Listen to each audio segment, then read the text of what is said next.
Langit di atas hamparan sawah dan ladang di Nusantara belakangan ini kerap digayuti mendung yang berujung hujan disertai gelombang angin kencang. Awan cumulonimbus yang pekat seringkali datang membawa paket lengkap, yaitu hujan deras disertai angin kencang atau puting beliung.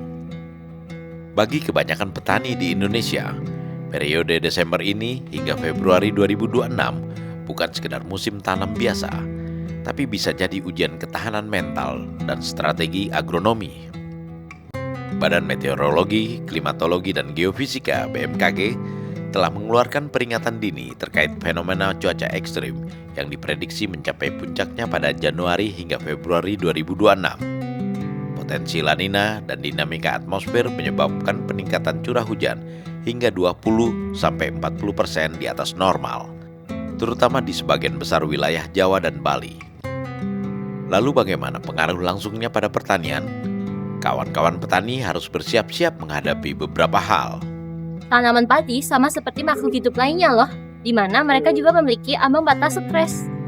Saat terjadi cuaca ekstrim, misalnya musim hujan yang berkepanjangan dan dingin, atau sering kita sebut sebagai La Nina, atau musim kemarau yang berkepanjangan, atau sering kita sebut sebagai El Nino, tanaman padi akan mengalami stres.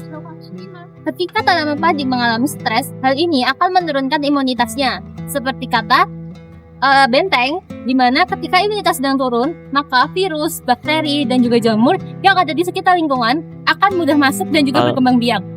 Penyakit padi yang sering ditemukan selama musim hujan panjang antara lain blas, hawar, atau kresek, dan tungro.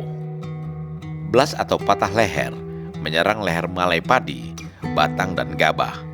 Disebabkan oleh jamur Magnaporte oryzae. Gejalanya adalah bercak putih hingga abu-abu kehijauan pada daun atau pembusukan pada leher malai padi.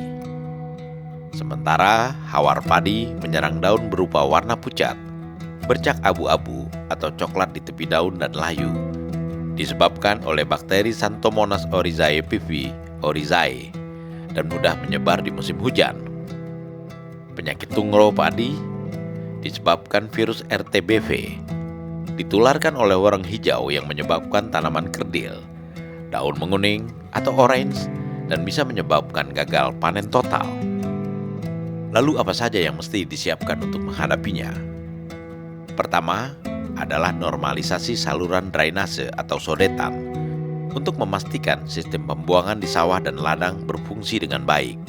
Kurangi dosis pupuk yang mengandung unsur nitrogen atau urea pada fase vegetatif di musim hujan, karena unsur nitrogen mendorong pertumbuhan lunak yang sangat disukai oleh jamur. Kedua, perkuat struktur tanaman. Untuk tanaman padi, penggunaan pupuk dengan kadar kalium yang cukup sangat disarankan untuk memperkokoh dinding sel batang agar tidak mudah patah atau rebah. Pupuk dengan kandungan kalium dapat dibuat sendiri secara alami dengan prinsip murah, mudah, dan sederhana. Misalnya dengan menggunakan kulit pisang, batang pisang, sabut kelapa, dan sayuran hijau seperti krokot, genjer, atau bayam. Misalnya kita pilih bahan dari gedebok pisang yang mengandung kalium dan fosfor tinggi. Caranya, potong kecil-kecil gedebok pisang, masukkan cacahan ini ke dalam ember, tambah air cucian beras, dan gula merah atau molase sebagai sumber energi bagi mikroba pengurai. Lalu rendam dengan air, tutup rapat dan diamkan selama 7 hingga 10 hari. Tanda proses fermentasi sudah berhasil adalah ada aroma fermentasi yang asam segar, menyerupai tapai, dan tidak berbau busuk. Bila sudah jadi, saring, lalu encerkan dengan air bersih. Perbandingannya 1 liter pupuk cair ini ditambah 10 liter air bersih. Lalu bisa disemprotkan ke tanaman padi atau dikocorkan ke sawah. Pupuk cair yang sama juga bisa digunakan pada tanaman lain, misalnya tomat, jagung, cabai, untuk memperkuat batangnya. Simak 5 jenis sayur berikut yang bisa dipanen berulang sehingga terus menghasilkan sepanjang tahun. Pemupukan sebaiknya dilakukan pagi hari antara pukul 6 sampai 8 atau setelah pukul 4 sore saat stomata daun terbuka agar penyerapan nutrisi maksimal. Kita juga bisa membuat pupuk kompos dengan memanfaatkan sampah dapur. Caranya simak di video ini. Selamat mencoba dan semoga panen berlimpah.